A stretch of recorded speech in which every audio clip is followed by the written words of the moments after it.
And now, Death Valley Days.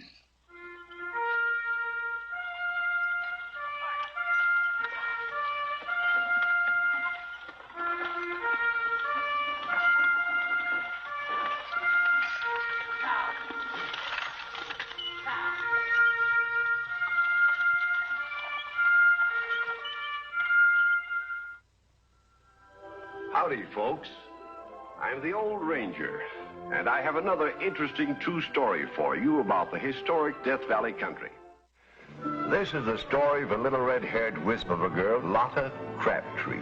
San Francisco in the year 1853. The brigantine Rainbow has just arrived from New York. Your husband asked me to meet you and your daughter, Mrs. Crabtree, and to instruct you to join him in Grass Valley.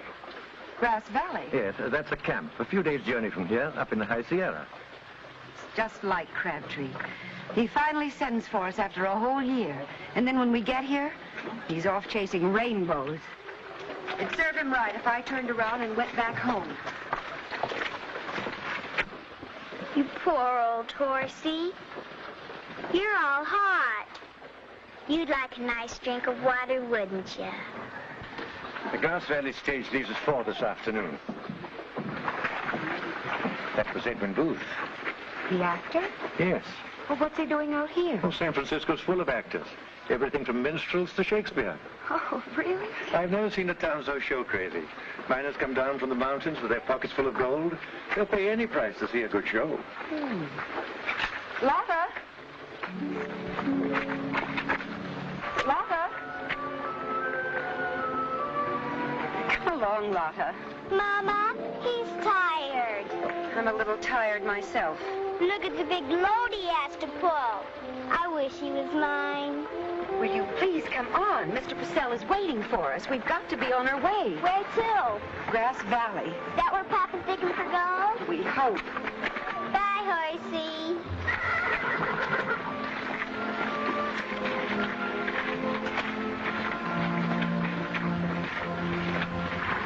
In spite of her resentment over the situation and her inclination to turn around and go back home, Mary Ann beautifully took the stage with little Lotta to join her husband in Grass Valley.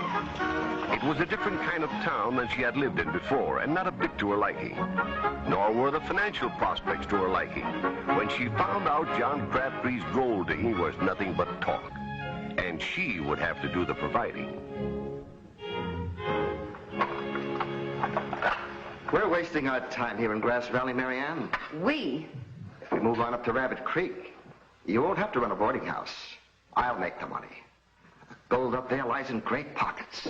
Every pocket worth a fortune. After you've located it. I will if I get there soon enough. I might go on ahead. You could follow with Lotta. Say, where is Lotta? Out riding with Lola Montez. You let that child... Why not? She can't sit around the house all day. Well, Lola Montez is a notorious woman. An actress and a dancer. And a very good neighbor. I'm surprised at you, Mary Ann. Approving of such a person. I didn't say I did. But I like her. She's been mighty nice to Lotta. She's taught her to ride. What else has Lotta learned from her? Nothing she shouldn't. I'm sure of that.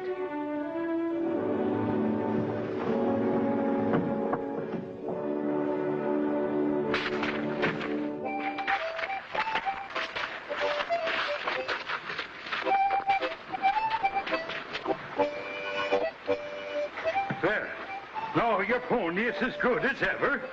Thank you. What do we owe you? Be glad to do it for the little girl. Dance for him, Lotta. The Spanish dance I taught you. Clear the table. You, Spanish music, please.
child. Gold, silver. Lotta's a natural born dancer. Never have I seen a child learn so quickly. I've gone through the steps but once, and she knows them. You've been teaching her? Even complicated routines. She picks up in no time at all. Who gave you permission, Miss Montez? I hope you will. Let me take her back to Paris with me, where she can have professional training for the stage. Daughter of mine? Oh, could I, Papa, please? Never. No. Perhaps they'll change their minds when you show them what you can do. We're leaving Grass Valley at once for Rabbit Creek. It's a rich new strike up there. I don't want to go. I want to stay here with Lola. We'll see one another again sometime. No, we won't, Lola.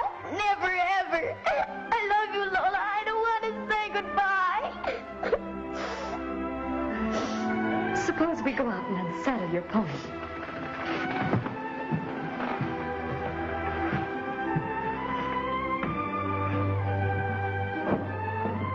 There, you see? That's what comes of letting her associate with an actress. She must have made a pretty picture on that table. I wish I'd have been there. I'd have put a stop to it. Yes, you would. Well, wouldn't you? No. No, if I'd been there, I'd have picked up the money.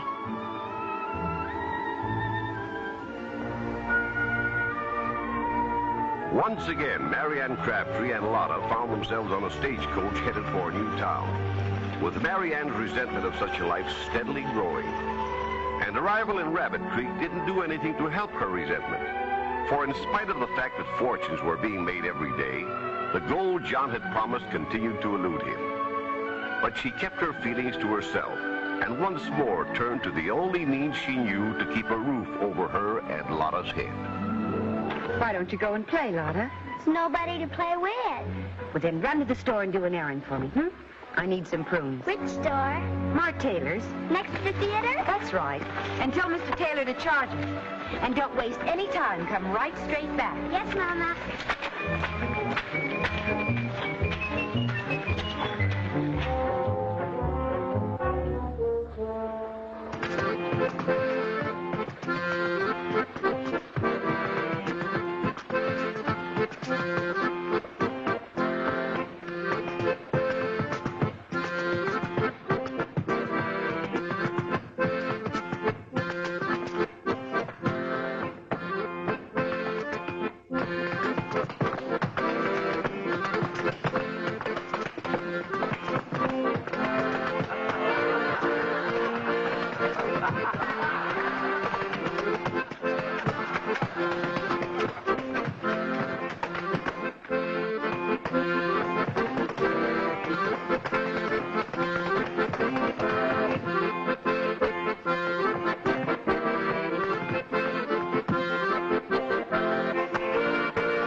Little Sue Robinson, the fairy star.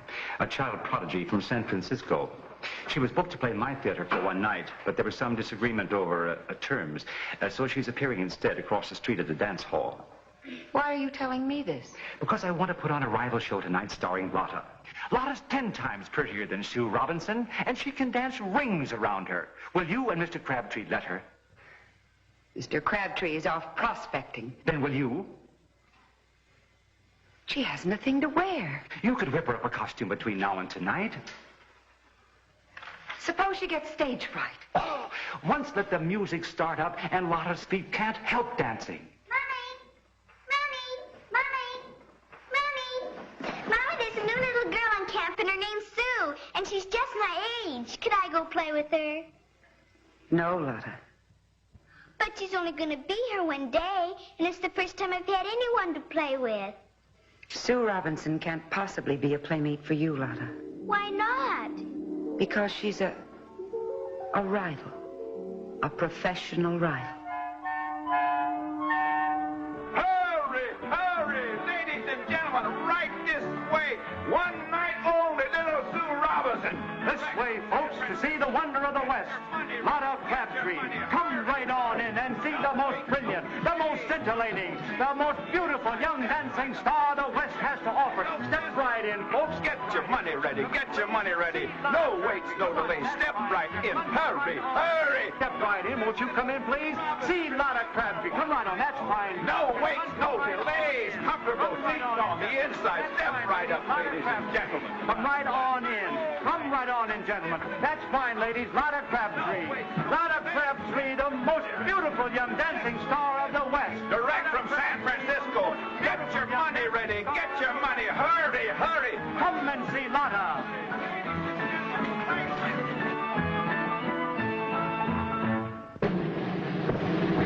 And now for the feature of the evening, Miss Lotta Crabtree, juvenile star, who has chosen the camp of Rabbit Creek for her premiere performance in the Golden State of California. Now remember, do it just the way Mr. Taylor told you to. I'm scared, Mama. Oh, there's nothing to be scared of. Those folks out there are just neighbors. Now smile. That's it.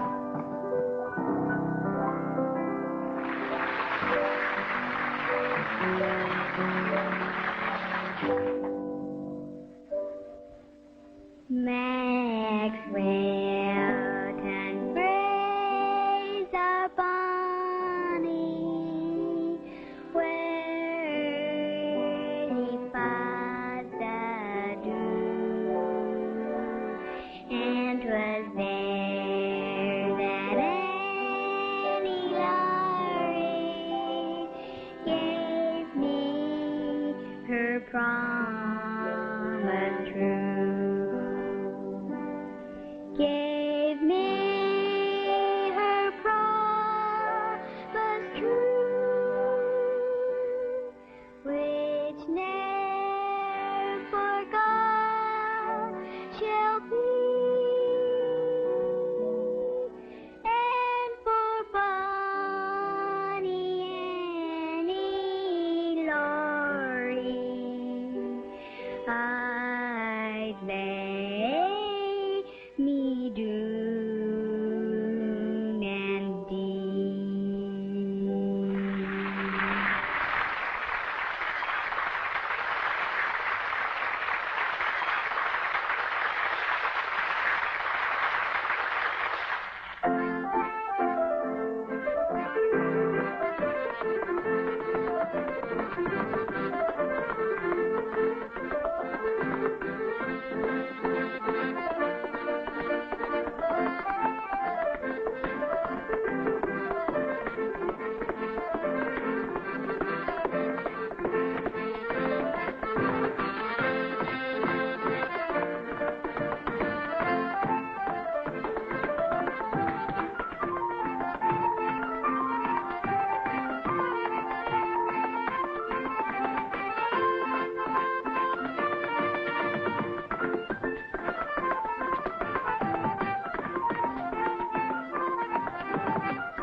This is more money than I ever had in my hands at one time in my life.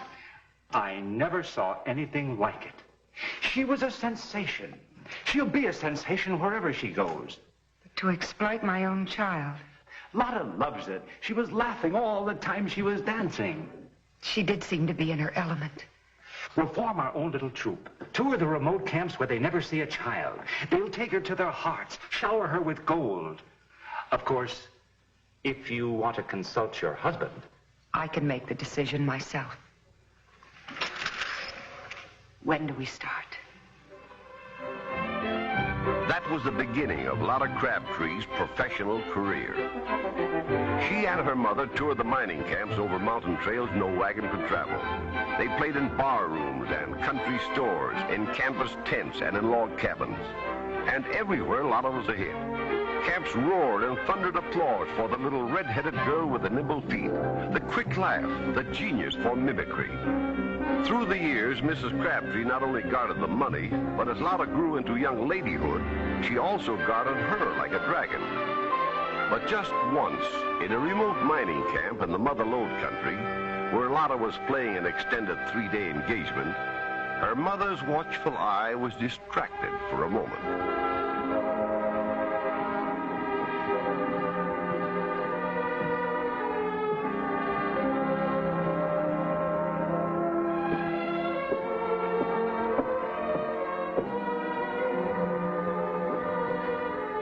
You're Lotta Crabtree, aren't you?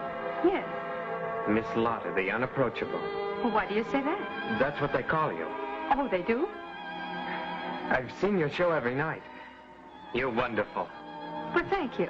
Did you like the cakewalk number? I like the ballads best of all. When you sang those, you didn't seem like an actress. You were just yourself. A girl a man could ask to go driving with him. Driving? I've got a horse and buggy. I don't suppose that seems like very much to a famous person like you. I've never been buggy riding with a boy in my life. Would you like to? I'd love it. Lotta! When? Tomorrow morning, we're at the hotel. Lotta! I'll call for you in the morning at 10. My very first beau. Who's that young man you were talking to, Lotta? I don't know his name, but he has a horse and buggy, and he's asked me to go driving with him. Such insolence. You refused, of course. But no, I accepted. You'll do nothing of the kind. Come back into the theater with me.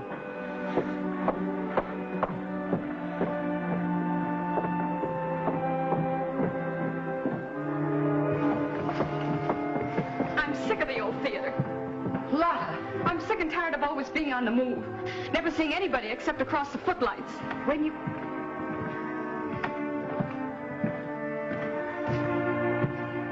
have a career, my dear, But I don't want a career. I want to be like other girls. Have friends and home and fun. Well, I don't care what you say. I'm going driving with him tomorrow. He's nice. The world is full of men who look nice. This is one of them. Papa! Oh, I didn't know you were here. I thought I'd surprise you. That was a great performance you gave tonight, Lotta. I was proud of you. How well you look. He should, on the allowance we've been sending him. My little Lotta, you're growing up. Yes, I am. And I've met a boy who wants to take me driving tomorrow, and I told him I will. You won't be here tomorrow. We're leaving tonight. Tonight? For where? For San Francisco. And from there for New York. New York? Out here, everyone thinks of you as Lotta the Mimic, Lotta the Minstrel, Lotta who dances jigs and reels and breakdowns, little Lotta. Well, I won't be satisfied until you're the great Lotta.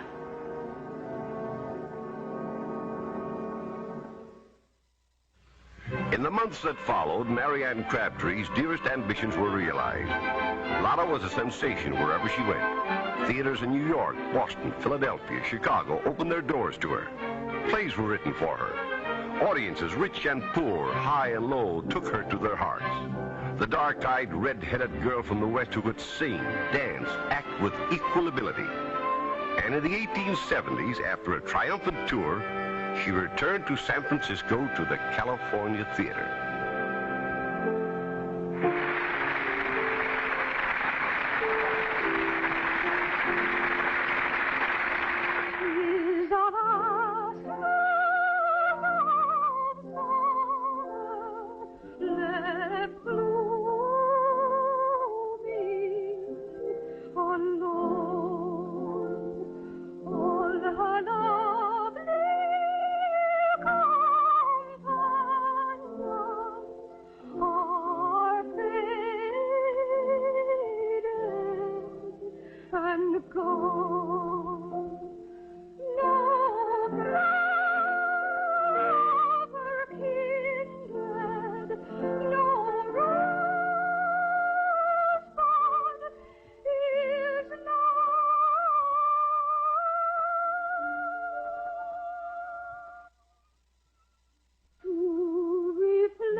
you, Captain. You are getting bolder.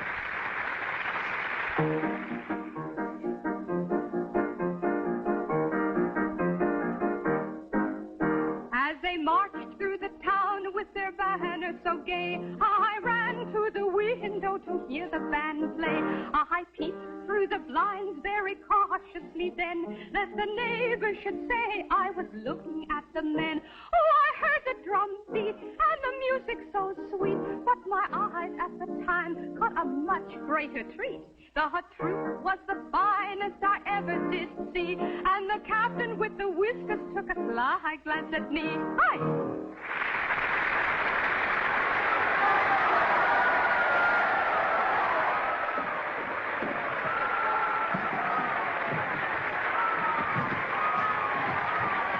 Miss Lotta, I'm from the San Francisco Chronicle. The boy with the horse and buggy. You remember? Oh, I wanted so to send you word, but I didn't even know your name. I understood. You're even more wonderful than ever. Suppose you're used to hearing that. Every man who's ever seen you has fallen in love with you. But not one of them has ever taken me buggy riding. No. And no one has ever kissed me.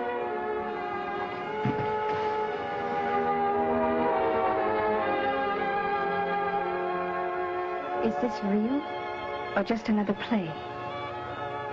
Lotta the actress and Lotta the woman. 2 parts, 2 lives. Which one is you? Lotta! Lotta! On stage quickly! The mayor! The mayor!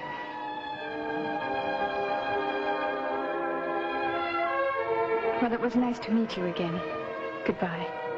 Goodbye, Lotta.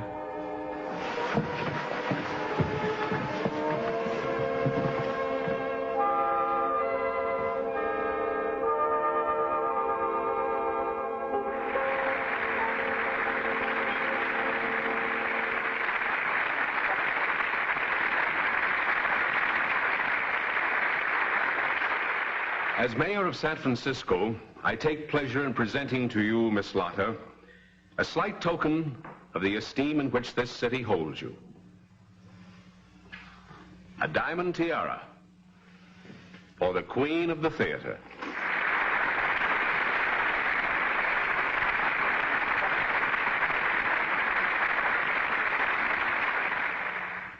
And a bag full of double eagles. You're all so kind to me, and I should like to do something in return. I remember the day I landed here in San Francisco and made my very first friend, a tired old dray horse. In his memory, I'm giving to the city of San Francisco a bronze drinking fountain to be placed in the very heart of the city, where anyone, man or beast, who is thirsty can stop to rest and drink.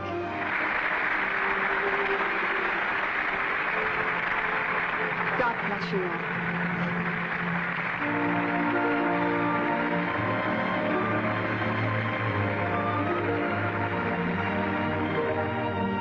Lotta's Fountain, as it is called, still stands today at a busy intersection in downtown San Francisco. One of the few landmarks to survive the great destruction of the city in 1906.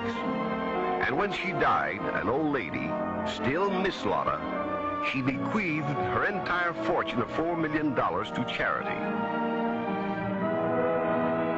All my money came from strangers, and now I give it back into the hands of strangers.